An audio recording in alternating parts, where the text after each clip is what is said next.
comment allez-vous tous? Il est pas encore 8 heures et je voulais vous m'entretenir avec vous. Un petit point sur la natation. La natation en France, je ne sais pas ailleurs, dans les autres pays, s'enseigne beaucoup, on attend beaucoup après l'éducation nationale. L'éducation nationale, elle a cette tâche sur les épaules et elle fait ce qu'elle peut. Et c'est vrai qu'elle fait vraiment ce qu'elle peut avec les moyens que les piscines ont et les moyens humains. Et pendant votre scolarité, on vous fait faire des choses qui, malheureusement, je dois le dire, ne sont pas vraiment un apprentissage. Ce que l'on vous enseigne n'est pas vraiment un apprentissage de la natation à proprement parler. D'où le nom, effectivement, que je n'aime pas énormément, l'aisance aquatique, qui changera certainement sous peu parce que la méthode n'a pas marché, on va décider de procéder autrement. Donc les moyens ne sont pas là dans l'éducation nationale pour apprendre à nager correctement à un enfant. Et ensuite, vous vous adressez à nous, École de natation Club des Dauphins, ou à un maître nageur indépendant en disant « Oui, mon enfant a fait toute une scolarité à l'école, il sait nager. » Et souvent, on dit « je sais nager » alors que l'enfant sait mettre le visage dans l'eau, c'est faire la planche ventrale, donc par la physique, il flotte, et peut-être opère des mouvements, mais nager, ce n'est pas cela. Et c'est un terme que l'on emploie maintenant trop facilement. Mon enfant sait un peu nager. Non. Alors qu'est-ce qu'il sait faire, votre enfant? Mettre la tête sous l'eau, s'allonger, faire l'étoile de mer. Et dès que les pieds quittent le sol, qu'est-ce qui se passe?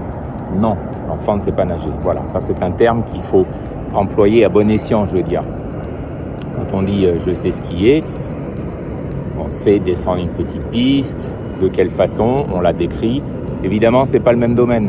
La natation, on est dans l'eau, dès qu'on perd pied, il faut savoir faire ce qu'il faut pour se déplacer, rester à la surface, etc. Et puis, c'est vrai que la natation, contrairement au ski par exemple, puisque je suis moniteur de ski, le ski, on vient l'apprendre dans une école de ski. Mon école de ski qui s'appelle Easy Ski, avec un moniteur indépendant, etc. Mais ça n'est pas l'éducation nationale qui vous fait skier. Vous voyez ce que je veux dire?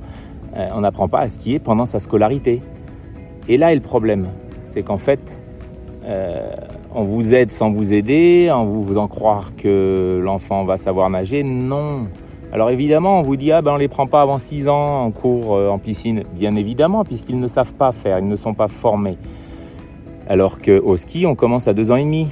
Ah, pourquoi? Parce que ce sont des privés, entre guillemets bien sûr, oui, ce sont des privés, comme mon école, des moniteurs formés, on sait faire.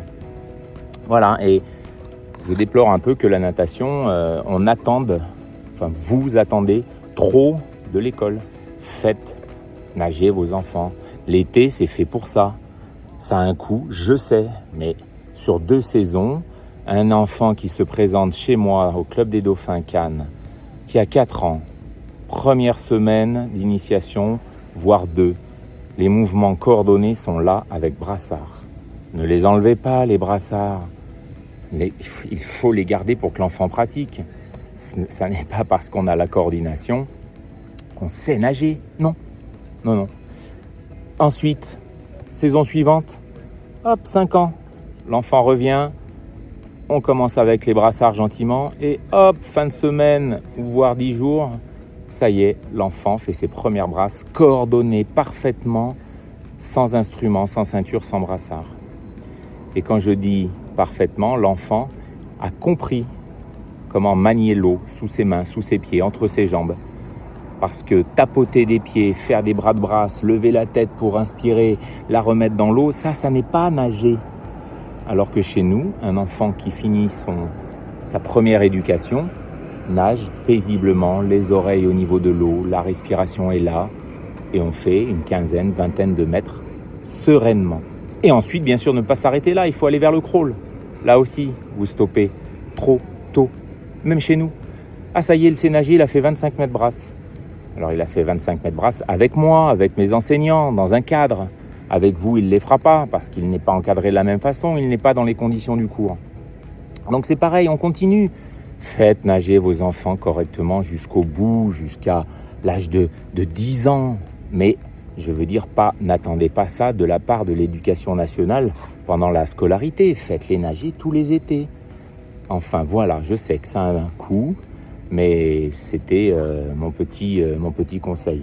Et d'autre part, tout ce qu'on achète, gilets, etc., là, pour flotter dans les grands magasins, les grandes surfaces, je ne dis pas que ça n'est pas bien, mais ce ne sont pas des instruments pour permettre à l'enfant de se déplacer correctement dans l'eau.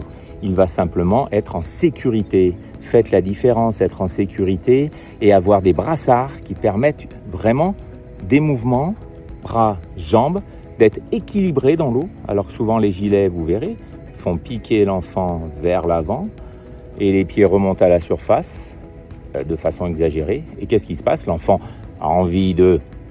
Il prend peur, il croit qu'il va basculer et que la tête va aller dans l'eau. Il se redresse et après, on a des enfants avec ces instruments, les gilets vendus dans les grandes surfaces, qui restent verticaux dans l'eau et qui n'arrivent plus à s'allonger parce qu'ils ont eu une mauvaise expérience. L'eau, ça n'est pas le ski, ça n'est pas le tennis, ça n'est pas le judo, ça n'est pas... C'est un élément très spécifique. Adressez-vous à des pros. Bonne journée. Regardez, c'est le bonheur. Je suis avec mon copain Foufou. Il pourrait dire bonjour. Oh là là, celui-là alors. Voilà. Voilà Foufou quand même. Bonne journée à tous.